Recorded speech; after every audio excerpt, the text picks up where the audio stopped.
Myles. Yeah, thanks. I was excited to be number one, and I'm happy to be back again. And you're number 15, yeah, if somebody's keeping count. Yeah. So I want to go back to how you and I connected, right? Just to kind of start the storyline back. Is I had posted a video on LinkedIn back, I think in July or something, right? And it was basically the whole Teflon analogy. And you had actually made a comment on that. I'm going to read this out, right? Which is, and I had responded to that saying, "Hey, Myles, thanks for the thoughtful comment on the Teflon video. It seems to have struck a chord with a few folks. Here's an idea."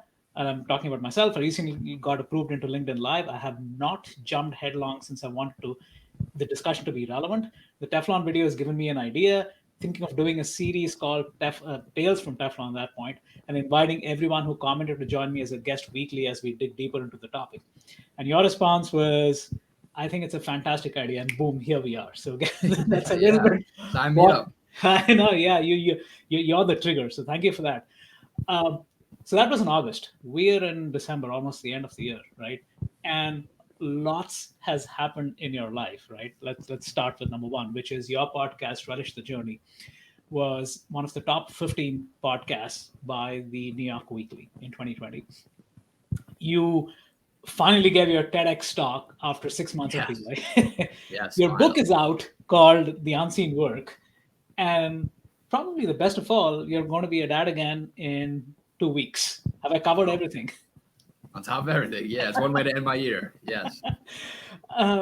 So I want to start off with when you and I connected, you were still doing your podcasting journey, but you were 3 years into it, right? Now, looking back, right? And again, this is the analogy we were talking about earlier, which is I look at Myles Biggs, or the world looks at Myles Biggs, and you say, "Oh, he's a podcaster guru," right? And you see the 300 podcasts. But the 3 years it took you to get there. So walk the people through, I mean, from the Teflon perspective, which is how do you remain hot for that entire duration while there are setbacks, while there are the imposter syndrome, everything else that's going on? Yeah, I mean, it's not easy. There are definitely, seasons within every podcast season where I just show up and I'm like, why am I doing this? Like this, what am I doing? Having another conversation with another person about a similar topic, and you sort of get sick of yourself when you're in content creation, right? It's like, I can't listen to myself again.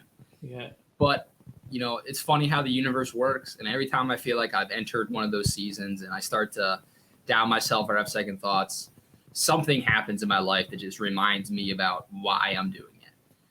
It's most often somebody I'm talking to and just their story, and it just inspires me all over again. Or it's a comment, where like I got you excited to do this when I commented on you, right? Somebody maybe I never met before, or somebody I haven't talked to in a while will comment and let me know about how something I did impacted them in a positive way. And that just, motivates me to keep going forward. Because like you said, top 15 podcast in 2020, that happened 3 years into it. It's not like that happened on day 5 and I'm like, oh, this is cool. People like it. I should keep going, right? I've been doing this for years with what seemed like little to no, attention, just doing it for me. And now it's starting to pay off. So talk a little bit about when we last spoke, you were still not sure about the TEDx talk, it's going to happen or not. And clearly right now, if I look at a profile, oh, he was a TEDx speaker. But again, that resiliency, that dedication to say, okay, you're going to stay the course. And yes, it's going to be virtual, but you're going to do it and it's going to have meaning. So how did you push that through? Yeah, so that was, it sounds cliche, but that was heartbreaking when I found out that got postponed in April. But I was preparing for about 6 months when it got postponed. And it was like 2 weeks away. So I was really in that final stages ramping up to give this talk in April. Wow. And, every free moment I had was in front of the mirror, staring myself down, reciting this TED talk.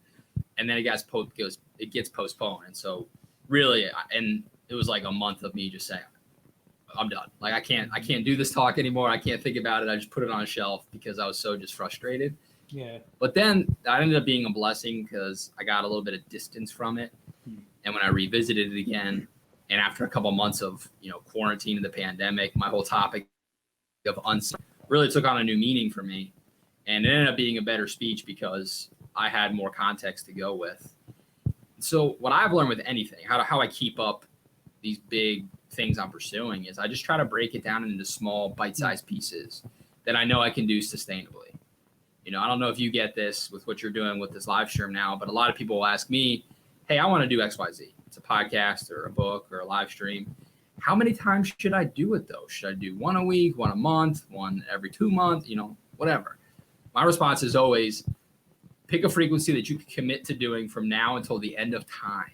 Like you can always do, because that's what it takes, is being that persistent with it. And so for me with the TED Talk, it was really 5-minute increments. Walking my dog in the morning, I would listen back to an audio recording in my headphones while I was walking the dog and practice the speech over my lunch. And then again, before bed, I did that over and over again for about a year. And in doing so, I memorized this TED Talk and then was able to show up and deliver it.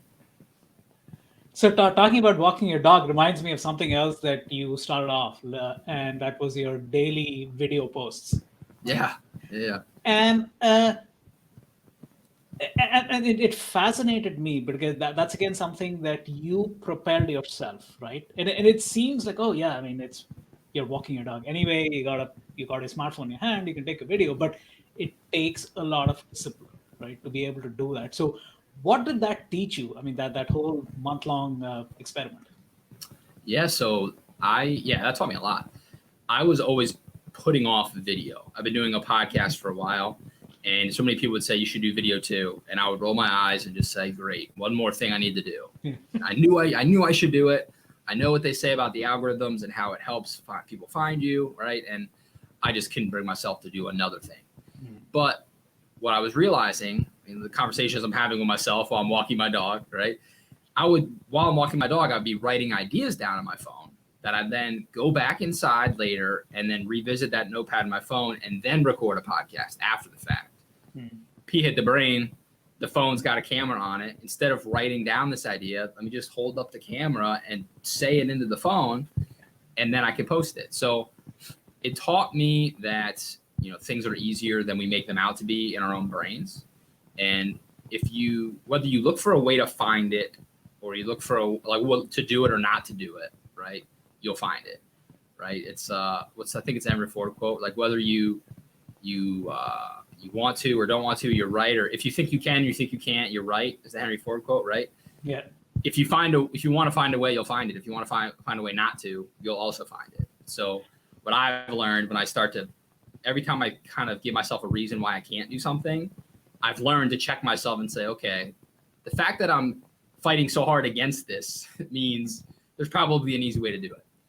And so that taught me that. And then it really taught me that I needed to get over myself. I was the type of person that felt like I needed to be perfect. Yeah. Even that rambling mess I just did to arrive at this Henry Ford quote, that would paralyze me earlier from getting started. And now I've just learned that people don't really remember that stuff. They remember the overall intent you have behind the message. So I took my phone, walking the dog, would blabber out something, whatever idea random came to my head. And then I'd go back in, and it also taught me some basic video editing skills, how to create a caption file for my videos to put out on YouTube and come up with an easy process that's repeatable.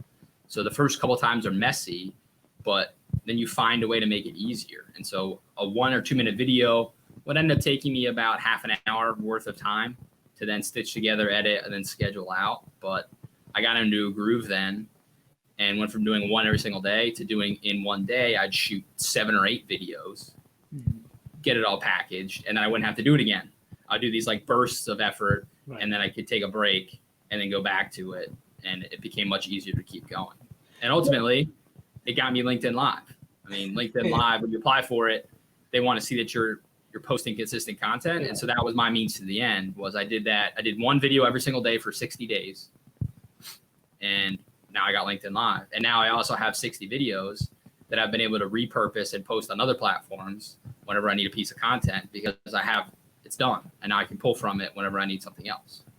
Hey, so Myles, as you were talking, so one of the important points that jumped out, which is, again, going back to Teflon, is you have to be flexible and balanced as well, right? So the flexibility that you talked about, which is, I think lots of people struggle with, which is, hey, consistency is one thing, but also realizing that there are other ways to repurpose, like you said, right? To be able Right. to, and how do you kind of keep that analytics view coming in? And it's not about the likes. It's not about. I mean, engaging with people is one thing, right? But you could have 0 likes, but you could have impacted 20 people, and they just decided to stay silent. So how do you while continuously experimenting, putting that discipline in place, that takes a certain skill set.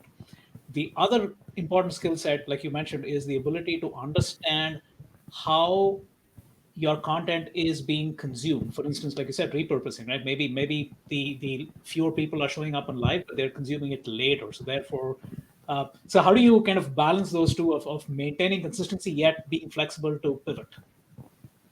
Yeah, and I would just say with that, you really never know who is watching your stuff. I mean, that whole top 15 podcast of 2020, I've never interacted with the person that wrote and compiled that list, but they knew about me. They found me, right? And so it's the numbers are one thing, but it's not everything. Right. And so I learned at the very beginning of podcasts to just sort of analytics be damned in a way. I mean, it's probably not the best answer you're looking for. I don't really care about that stuff. Yeah. For me, how I measure the success of the content, I do this. This isn't my job. So it'd probably be different if I was trying to make money off of all this. Yeah. But right now, I have a career. I work a day job, 40, 50 hours a week. And this is how I experiment and blow off steam and express myself creatively and have fun. So am I having fun having this conversation with you? Yes, I am. Otherwise, you and I wouldn't be having this conversation, right? Yeah. To me, that's the biggest metric is, am I enjoying myself? If I'm enjoying myself while I'm creating it, then chances are the people that are consuming it are also going to enjoy themselves. And eventually the rest just works itself out. People do watch it. People like it. To me, the best metric is the comments, a direct message, a comment, an email saying that they related to something, or they found this video I posted 3 months ago and they loved it for this reason. And then it opens up another conversation and it goes from there. So I focus more on the qualitative than the quantitative. And I think that keeps me sane and that keeps me showing up continuously to do more of it, because it's a lonely world doing the content creation. And if you're just watching the like counter, trying to get your validation from that, it's not going to end well for you. No, very true. I think you hit upon something else, which is, as long as you're enjoying it, you figured out your why, or you're on your path to figuring out your why. Everything else will play itself out.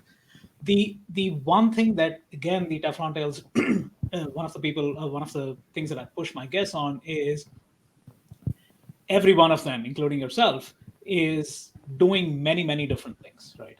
And we still have 24 hours in a day, regardless of whether you're vice president or you're a janitor, doesn't matter. We still have the same number of hours in a day. And you have a full-time job. And your evening hours start off with doing all these other things, right? So tips on how do you stay balanced? How do you stay physically and mentally sane to be able to do so many things? Yeah, so balance does not happen by accident, right? So you have to schedule balance. And it seems a little bit counterintuitive to some people, right? Like, isn't this just something you happen upon?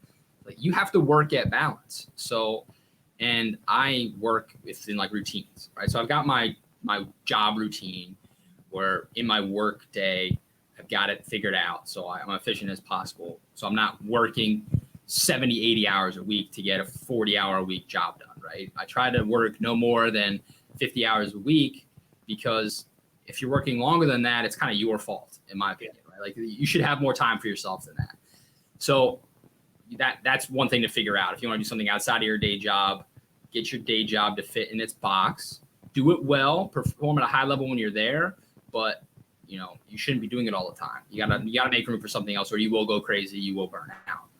And then the morning routine is important to me. So I wake up at the same time every day, take the dog out, get my exercise in, get my son ready for school, spend some time with the wife, and then it's going to work. And then you've got your lunch hour to kind of decompress a little bit. But for me, maybe I'm recording a short solo podcast over lunch, or I'm responding to some emails, setting up interviews, or being interviewed. Like, there's an amazing amount of things you can do in a half an hour. I wrote a lot of my book on my lunch break in half-hour increments. Oh, wow. Okay. So there's a lot you can do with that time that a lot of people just kind of throw away, scrolling through their phone, or kind of not taking control of the time. Right. So scheduling whatever you want to get done there. And then after you're done at work, right, I make dinner, I hang out with the family, and then here we are, it's 8:30 my time. This conversation you and I are having is only going to take about half an hour, and then I'll go back downstairs and hang out with my wife again.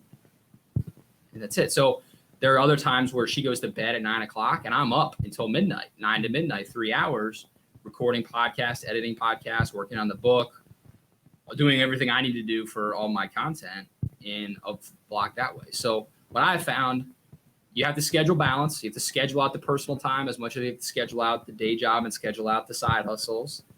And then you also, you need to really just control your schedule. Because if you don't schedule it, somebody else is scheduling it. Someone else might be Netflix. Somebody else might be your friend who's calling to complain. And if you don't say, hey, I got to go, I got to call in half an hour, because you don't, it's not scheduled, it's going to get filled up with something. So you have to fill that vacuum with positive stuff and not the negative. And you sleep a little less, you wake up a little earlier, you watch a little less TV, but you do that enough over and over again, and you can have some pretty cool stuff to show for it. Very, very true. So one last question, and this is a loaded one, right? And I think it's something that lots of people struggle with. So if I look at your LinkedIn profile right now, right, I see an author, I see a podcaster, I see a TEDx speaker. Those are three things, but you have probably experimented with 300 things before you actually got there, right? So walk the listeners and viewers through, how do you fast fail? How do you get to a point of saying, okay, I suck at this, and therefore I need to. So how did that journey come about? Yeah, that's a great, very loaded question. Like you said, for me, it started with one thing. It started with the podcast for me. And once I got a handle on that, I found that the same frameworks that allow me to successfully create a podcast in my free time could be applied to other things. If you're doing things right in a repeatable fashion, you do establish some processes. Like, here's how I record, here's how I edit, here's how I schedule social media posts, how I line up guests, all of those things.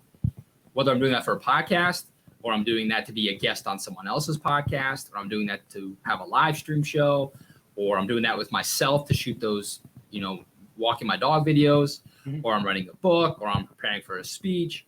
All of that stuff's the same. So once you build up that skill set and that habit, it's easier to add to it than it is to start from scratch again. It's like working out. Once you get in shape first, you can then go from running to riding a bike. And it's not like you just started working out. There's some transfer in skill sets. So once I got started, man, I think you have to do as much as you can handle at once, because if you try to say, okay, I'm going to take podcasting as far as I can take in my podcasting career, and then I'll just do something new. Mm-hmm. There's so much time in the middle there that's lost. So, you got to figure out the right balance for you, and how can one support the other. For me, with the podcast, I could create content about writing a book. I could create content about giving a TED Talk. I created the TED Talk based off the things I learned in the podcast. The book is mostly recapping stories from the podcast. So it's not like I said, let me pick this completely unrelated thing and idea and write a book about it. I was already collecting all these interviews and this research. It's just like one day somebody said, hey, have you thought about writing a book out of this? And I said, I did before, but I can't stop thinking about it now. Yeah. And then I realized I had a book in my hand. Like, you could write the Teflon Tales could be a book. You could go back and listen to all your interviews, pull out the nuggets of wisdom, find the common themes from all your guests, and write a book about it. And that's all I did with the podcast. So it's not being afraid to fail, not being afraid to be tired and stay up late and try. But I also think you can't get married to things, right? Yeah. Like I did the dog walk video. It stopped being fun for me. Sure, I got some views on it. People liked it. I used it as a means to an end to get live streaming, but it stopped being fun. And so back to my main metric, I didn't like doing it anymore. So I stopped doing it. Yeah. I did it. I learned from it. I can apply those learnings to other things, but I'm not going to do something. I'm not going to be married to something. I'm married to my wife, and that's it. Everything else could come and go. Right. No, that's so true. Yeah. Because one of the things that we fail to sometimes recognize is that detachment. Right, you have to get hot at something, but you have to cool down and you have to stay detached to. Right, so yeah, completely kudos to you on that. The other thing that I will again emphasize, because lots of times we forget about this, is the ability to leverage. And what you said made so much sense, which is that you get good at one thing, but those skill sets are transferable, and therefore being able to look at that from a wide angle lens versus very narrow. Yeah, and there's so many commonalities, and then it's even gone from, okay, so I'm doing it for myself, but now I have one-on-one coaching clients that I'm helping them do it. Mm-hmm. And so people don't think about that. Like, okay, so how do you make money off a podcast? Well, it's kind of hard to, like there are ways, but it's a grind. Yeah. But it's a lot easier to make money off of helping someone else start a podcast, right? People are willing to pay you for the knowledge. I've helped people do those selfie style videos I've done. Mm-hmm. I've helped people figure out how to do a live stream like we're doing now, how to start a podcast. That knowledge is worth something to other people, not just to the skills and things you're working on. People are willing to pay to not go through the trial and error that you had to go through. Correct. And you can bring them that and then charge for that versus trying to charge for the content itself. Absolutely. I think that fast tracking others, that's one way of giving back too, right? Which is, hey, you can make your own mistakes, but learn from mine so I can Right. help you. Yeah. Myles, mistakes a great opportunity for content. Right? Yeah. Nothing. You get really comfortable with just putting yourself out there. Correct. And, I get excited when I make a mistake now, because now I'm like, that's an awesome example. Like, what can I make around this? How can I shout this mistake from the rooftops? Because so many people try to hide it, Right. but you learn the more you do the stuff that we're doing right now, you lean into it, and then people relate to that. Then they want to work with you. That helps you stand out from the crowd, right? So don't waste a good mistake. Okay, that's going to be the title of this. Don't waste a good mistake. Myles, always great chatting with you. And again, thank you so much for pushing me to do this. And welcome back. And looking forward to reading your book. Thank you. I appreciate it. All right, I love being back. I love watching all the other guests. It's fun to be a part of your network here. So thanks for having me. Thank you, sir. Stay safe. Bye.